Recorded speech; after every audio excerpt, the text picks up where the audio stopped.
Mass പടങ്ങൾ ഇഷ്ടപ്പെടുന്ന ആൾക്കാരാണ് നിങ്ങളെ വെച്ചാൽ ഒരു കിടിലം പടം OTT റിലീസ് ചെയ്തിട്ടുണ്ട് നമ്മുടെ കിച്ചാ സുദീപിന്റെ മാക്സ്.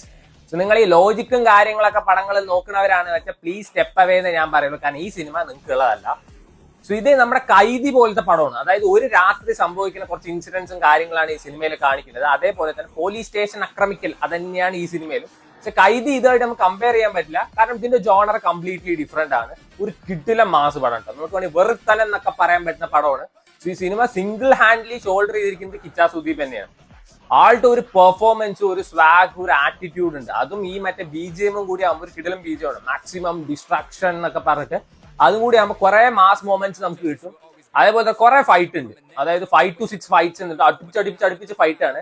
ഈ തൊടുമ്പോഴേക്കും പറക്കണ അങ്ങനത്തെ ഫൈറ്റ് അല്ല. 1 versus 50, 1 versus 100 അങ്ങനെയൊക്കെ ഫൈറ്റ് ഉണ്ട്. എന്നാലും കാണാനൊക്കെ നല്ല രസമായിരുന്നു ഇങ്ങനെ ഈ മാസ് പെർഫോമൻസ് ഒക്കെ കാരണം. പിന്നെ ഇതിന്റെ സ്റ്റോറി അത്യാവശ്യം കുഴപ്പമില്ല. യൂഷ്വലി ഒരു മാസ് പടത്തിൽ കാണുന്ന ഗിമ്മിക്സ്, റൊമാൻസ്, കോമാളിത്തരമൊന്നും ഈ പടത്തിലില്ല. അതാണ് ഈ പടത്തിന്റെ ഏറ്റവും വലിയ പോസിറ്റീവ്. ഇതിലെ നായികയില്ല. ശരിക്കും ഞാൻ എപ്പോഴും ആലോചിക്കുന്നു മാസ് പടത്തിൽ നായികയുടെ ആവശ്യം എന്താണ്? അതിന്റെ ഇടയിൽ അവർ റൊമാൻസ് ചെയ്യുന്നു, അവർക്ക് കുട്ടി ഉണ്ടാവണോ, കുട്ടിയെ തട്ടിക്കൊണ്ടു പോകണു, വൈഫിനെ കൊല്ലണു. ഇതിന് പിന്നെ അങ്ങനെയൊന്നുമില്ല. നമ്മുടെ കിച്ചാ സുദീപിന്റെ ക്യാരക്ടർ സിംഗിൾ ആണ്, ബാച്ചിലർ ആണ്. അതുകൊണ്ട് പിന്നെ അങ്ങനത്തെ പ്രശ്നമൊന്നുമില്ല. സിനിമ തുടങ്ങിയിട്ട് ഒരു 5 മിനിറ്റ് അല്ല 2 മിനിറ്റ് ആകുമ്പോഴേക്കും പടം സീരിയസ് മോഡിലോട്ട് അങ്ങോട്ട് കയറാണ്. മറ്റേ കോമാളിത്തരം, കോപ്രായത്തരം, കോമഡി, ചളി ഇതൊന്നുമില്ല. ഇടയ്ക്ക് ഒരു ഐറ്റം സോങ് എന്തോ വരുന്നുണ്ട്. പിന്നെ അങ്ങോട്ട് നല്ല രസത്തിൽ കണ്ടിരിക്കാൻ പറ്റും. 2 മണിക്കൂർ എന്തോ ഉള്ളൂ. ഭയങ്കര ക്രിസ്പായിട്ട് അവർ എടുത്ത പടമാണ്.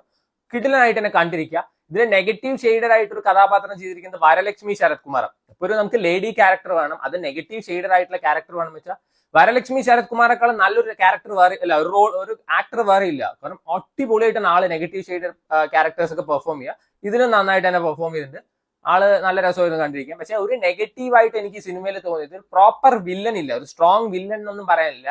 ഹീറോനെ കാണുമ്പോൾ തന്നെ പേടിച്ചോടുന്ന ആൾക്കാരൊക്കെയാണ് ഇതിൽ. സോ കണ്ടിരിക്കാൻ പറ്റിയ നല്ലൊരു പടമാണ്. C5 അവൈലബിൾ ആയിട്ടുള്ളത്. ഓൾമോസ്റ്റ് എല്ലാ ലാംഗ്വേജിലും അവൈലബിൾ ആണ്. മലയാളത്തിൽ പക്ഷെ ഒരു പ്രശ്നമുണ്ട്. ഇപ്പൊ പ്രഭാകരൻ എന്നാണ് പേര് വെച്ചാൽ ഈ സബ് ടൈറ്റിൽ കാണിക്കുമ്പോൾ പ്രഭാകരൻ എന്ന് കാണിക്കും, ഇവര് പ്രസാദ് എന്നൊക്കെ വിളിക്കുന്നത്. അപ്പൊ എനിക്ക് തോന്നുന്നു തമിഴ് കാണുന്നതായിരിക്കും കുറച്ചും കൂടി നല്ലത്.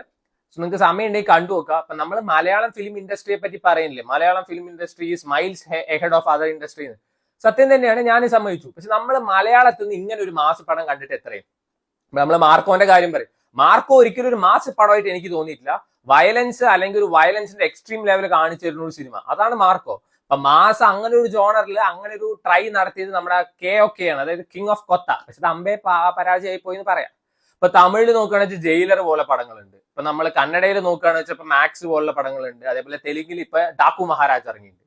മലയാളത്തിൽ മാത്രം ഇങ്ങനത്തെ ഒരു പടം ഭയങ്കര മിസ്സിംഗ് തന്നെയാണ്. സോ ഇടയ്ക്ക് ഇങ്ങനത്തെ പടമൊക്കെ ഇറക്കിയല്ലേ രസമുള്ളൂ. അപ്പൊ ഡാക്കു മഹാരാജിനെ പറ്റി